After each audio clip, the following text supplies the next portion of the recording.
ایک یہودی نے ان سے کہا کہ اے امیر المومنین، تمہاری کتاب قرآن میں ایک آیت ہے جسے تم پڑھتے ہو، اگر وہ ہم یہودیوں پر نازل ہوتی تو ہم اس نزول کے دن کو یوم عید بنا لیتے۔ آپ نے پوچھا وہ کون سی آیت ہے؟ اس نے جواب دیا سورۃ مائدہ کی یہ آیت کہ آج میں نے تمہارے دین کو مکمل کر دیا اور اپنی نعمت تم پر تمام کر دی اور تمہارے لیے دین اسلام پسند کیا۔ حضرت عمر رضی اللہ تعالی عنہ نے فرمایا کہ ہم اس دن اور اس مقام کو خوب جانتے ہیں۔ جب یہ آیت رسول اللہ صلی اللہ علیہ وسلم پر نازل ہوئی، اس وقت آپ صلی اللہ علیہ وسلم عرفات میں جمعہ کے دن کھڑے ہوئے تھے۔ نجد والوں میں سے ایک شخص ان حضرت صلی اللہ علیہ وآلہ وسلم کے پاس آیا، سر پریشان یعنی بال بکھرے ہوئے تھے۔ ہم اس کی آواز کی بنبناہٹ سنتے اور ہم سمجھ نہیں پا رہے تھے کہ وہ کیا کہہ رہا ہے، یہاں تک کہ وہ نزدیک آن پہنچا۔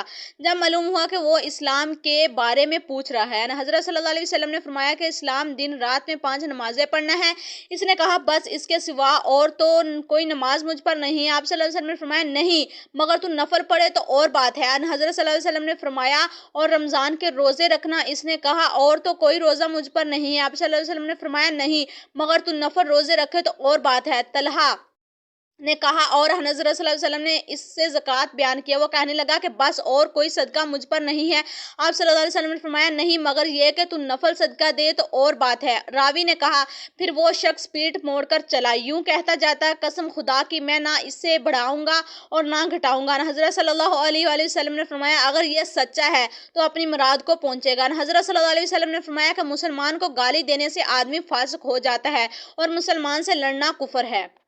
ایک دن حضرت صلی اللہ علیہ وآلہ وسلم لوگوں میں تشریف فرما تھے کہ آپ کے پاس ایک شخص آیا اور پوچھنے لگا کہ ایمان کسے کہتے ہیں؟ آپ صلی اللہ علیہ وآلہ وسلم نے فرمایا کہ ایمان یہ ہے کہ تم اللہ پاک کے وجود اور اس کی وحدانیت پر ایمان لاؤ اور اس کے فرشتوں کے وجود پر اور اللہ کی ملاقات کے برحق ہونے پر اور اس کے رسولوں پر برحق ہونے پر اور مرنے کے بعد دوبارہ اٹھنے پر ایمان لاؤ۔ پھر اس نے پوچھا کہ اسلام کیا ہے؟ آپ صلی اللہ علیہ وسلم نے پھر جواب دیا کہ اسلام یہ ہے کہ تم خالص اللہ کی عبادت کرو، اس کے ساتھ کسی کو شریک نہ بتاؤ اور نماز قائم کرو اور زکوٰۃ فرض ادا کرو اور رمضان کے روزے رکھو۔ پھر اس نے احسان کے متعلق پوچھا۔ آپ صلی اللہ علیہ وسلم نے فرمایا احسان یہ کہ تم اللہ کی عبادت اس طرح کرو گویا تم اسے دیکھ رہے ہو، اگر یہ درجہ نہ حاصل ہو تو پھر یہ تم سمجھو کہ وہ تم کو دیکھ رہا ہے۔ پھر اس نے پوچھا کہ قیامت کب آئے گی؟ آپ صلی اللہ علیہ وسلم نے فرمایا کہ اس کے بارے میں جواب دینے والا پوچھنے والے سے کچھ زیادہ نہیں جانتا، البتہ میں تمہیں اس کی نشانیاں بتلا سکتا ہوں۔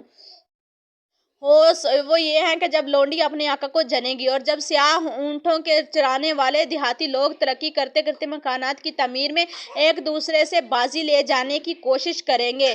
یاد رکھو قیامت کا علم ان 5 چیزوں میں ہے جن کو اللہ کے سوا کوئی نہیں جانتا۔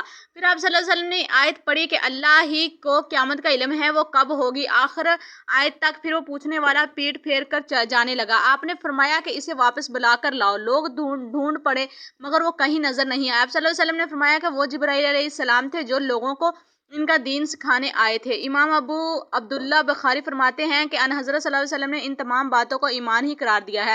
ان حضرت صلی اللہ علیہ وسلم اپنے حجرے سے نکلے لوگوں کو شب قدر بتانا چاہتے تھے، وہ کون سی رات ہے۔ اتنے میں 2 مسلمان آپس میں لڑ پڑے۔ آپ صلی اللہ علیہ وسلم نے فرمایا میں تو اس لیے باہر نکلا تھا کہ تم کو شب قدر بتلاؤں اور فلاں آدمی لڑ پڑے تو وہ میرے دل سے اٹھا لی گئی اور شاید اسی میں کچھ تمہاری بہتری ہو، تو اب ایسا کرو کہ شب قدر کو رمضان کی 27ویں 29ویں اور 25ویں رات میں ڈھونڈا کرو۔